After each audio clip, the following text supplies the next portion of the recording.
The Mispresented Gospel, Season 6, Kenyan Offshoot Denominations, narrated by Ogendo, produced by Rhema, Auditorium, a digital chapel. Episode 5, Dini ya Msambwa, the religion of the ancestors. Fierce spirit of resistance. We have journeyed through independent churches born from diverse spiritual aspirations. The law of Nomiya, the ecstatic spirit of the Roho movements, the blended culture of the Akurinu, and the charismatic fire of the African Divine Church.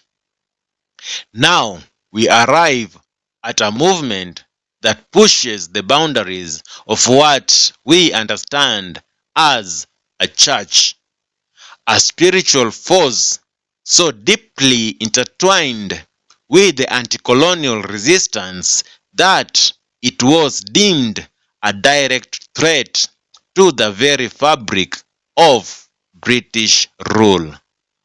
This is the story of Dini ya Msambwa, a powerful syncretic movement that emerged in the 1940s among the Bukusu people of Western Kenya. It was a religion not just of faith, but of fierce cultural nationalism, fueled by charismatic figure who became a legend, Elijah Masinde. Dini ya Msambwa was more than an offshoot denomination. It was a rallying cry, a spiritual arm of resistance, and a profound assertion of African identity against foreign dominance of both missionary and colonial power. Founding and origins. Elijah Masinde's spiritual and political awakening. Elijah Masinde was not your typical religious founder. Born around 1910 into a royal Abamulembo clan of the Bukusu community, he was initially exposed to Western education and even football, where he excelled.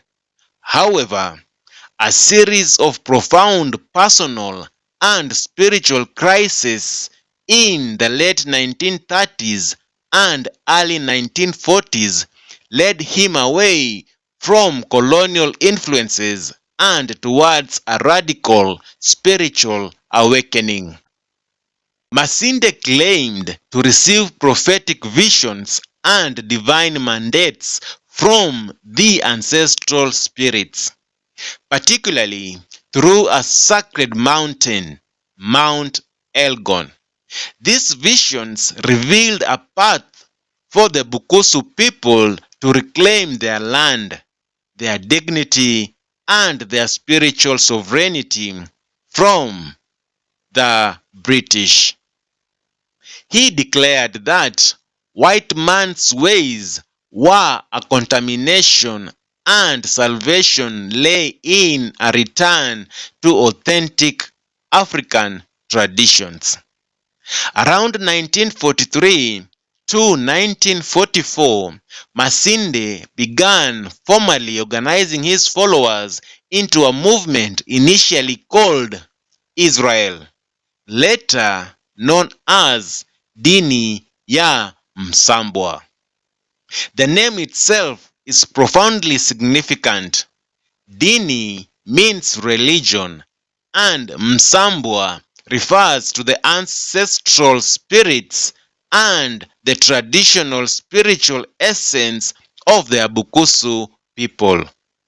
It explicitly fused religion with a powerful ancestral-based nationalism. His early followers included disgruntled mission converts, traditionalists, and those deeply resentful of the colonial land alienation and economic exploitation. His early followers included disgruntled mission converts, traditionalists, and those deeply resentful of colonial land alienation and economic exploitation. Masinde's charisma, combined with his prophecies of a coming African liberation, quickly made him a messianic figure. Beliefs and practices. The ancestral covenant. Dini and Msambwa's beliefs were a portent of deliberate fusion of traditional Bukusu spirituality with certain Christian elements, filtered through Masinde's prophetic interpretations. This was not a passive syncretism, but an active reassertion of indigenous authority. Key tenets and practices included 1. Reverence for ancestral spirits, Misambwa. The core belief was that the ancestral spirits, Misambwa, were active, benevolent forces protecting the Bukusu people. Masinde himself claimed to be in direct communication with them. 2. Return to traditional ways. A strong call to reject European customs, dress, food, and education, and to return to traditional Bukusu laws, rituals, and social organization. This included adherence to traditional justice system and communal living. 3. Prophecy and healing. Masinde and other spiritual leaders possessed prophetic powers, offering guidance, foretelling events, and performing faith healing using traditional herbs and traditional and spiritual interventions.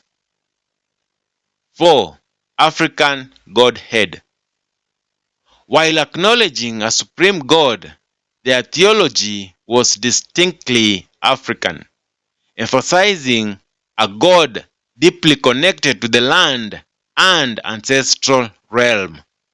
Some elements of biblical narratives, like the story of creation, were reinterpreted through a Bukusu lens. 5. Spiritual practices. Ceremonies often involved animal sacrifices, often chickens or goats, communal fasting, and the spirit. 5. Ritual practices. Ceremonies often involved animal sacrifice, often chicken or goats, communal feasting, and spirit possession, drawing heavily from pre-colonial religious practices. 6. Rejection of foreign authority. A fundamental tenet was the rejection of both missionary Christianity and colonial rule, viewing them as oppressive foreign impositions. This was a religion designed to empower, to remind the people of their intrinsic worth, and to galvanize them against the encroaching foreign systems. Conflict, resistance, and colonial suppression. It was inevitable that a movement as fiercely independent and culturally assertive as Dini and Msambwa would collide violently with the colonial state. Masinde's teachings were not just spiritual, They were overtly political, directly challenging British legitimacy. The colonial administration quickly branded Dini Msambwa as a dangerous, seditious movement. Masinde and his followers were seen as fanatics, inciting rebellion from 1945 onwards. Masinde faced repeated arrests, detentions, and exiles. The movement's most famous confrontation occurred in 1948 at Koloa, near Mount Elgon. Colonial forces massacred many of Masinde's followers during a ritual ceremony, tragically highlighting the violent suppression of indigenous spiritual and political resistance. Masinde himself spent much of his life in detention, often in far-flung parts of Kenya like Marsabit. Until Kenya's independence, his persecution only solidified his image as a martyr and a symbol of resistance for his followers.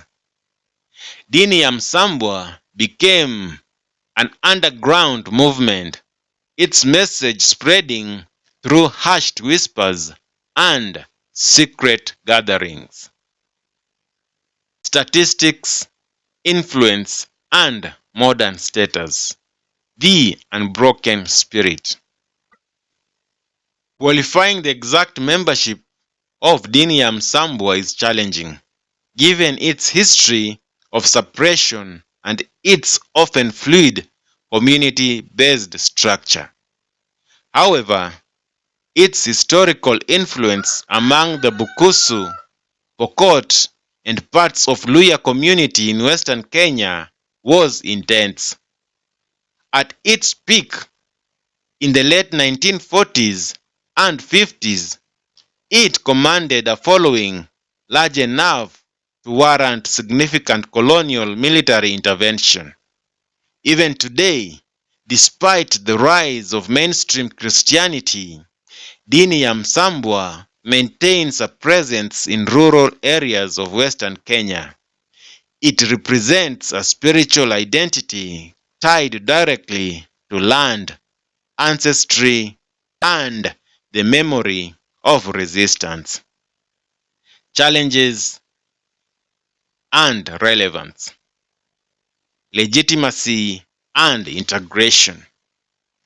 Dini Msambwa continues to navigate its place within a predominantly Christian nation.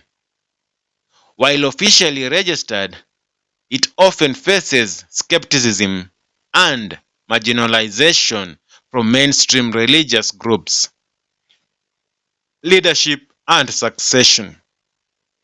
After Elijah Masinde's death in 1987, the movement faced challenges in maintaining unified leadership, leading to some internal divisions. Balancing tradition and modernity. For younger generations, the strict adherence to some traditional customs and the anti-Western stance can be challenging in an increasingly globalized world. Yet, Dini Msambwa endures as a powerful testament to the spiritual fortitude and cultural pride of the Kenyan people. It reminds us that for some, faith is not just about personal salvation, but about the salvation of the entire cultural identity. Conclusion and tease. Dini Msambwa stands as a stark reminder that religion in colonial Africa was rarely just about the divine. It was often about power, identity, and the very soul of a people fighting for freedom. We have now explored 5 distinctive independent Kenyan denominations, each born from a unique spiritual impulse and historical context. In our final episode, we will compare their journeys, examine their collective influence on modern Kenyan Christianity, and reflect on the enduring legacy of these offshoot denominations. You have been listening to The Mispresented Gospel, Season 6, Kenyan Offshoot Denominations, narrated by Agri Ogendo, produced by Rhema Auditorium, a digital chapel, committed to inspiring generations through truth, history, and the unchanging word of God. For prayers, support, and partnership, you can reach us by call or text +254 725 392 902 or +254 737 311 686.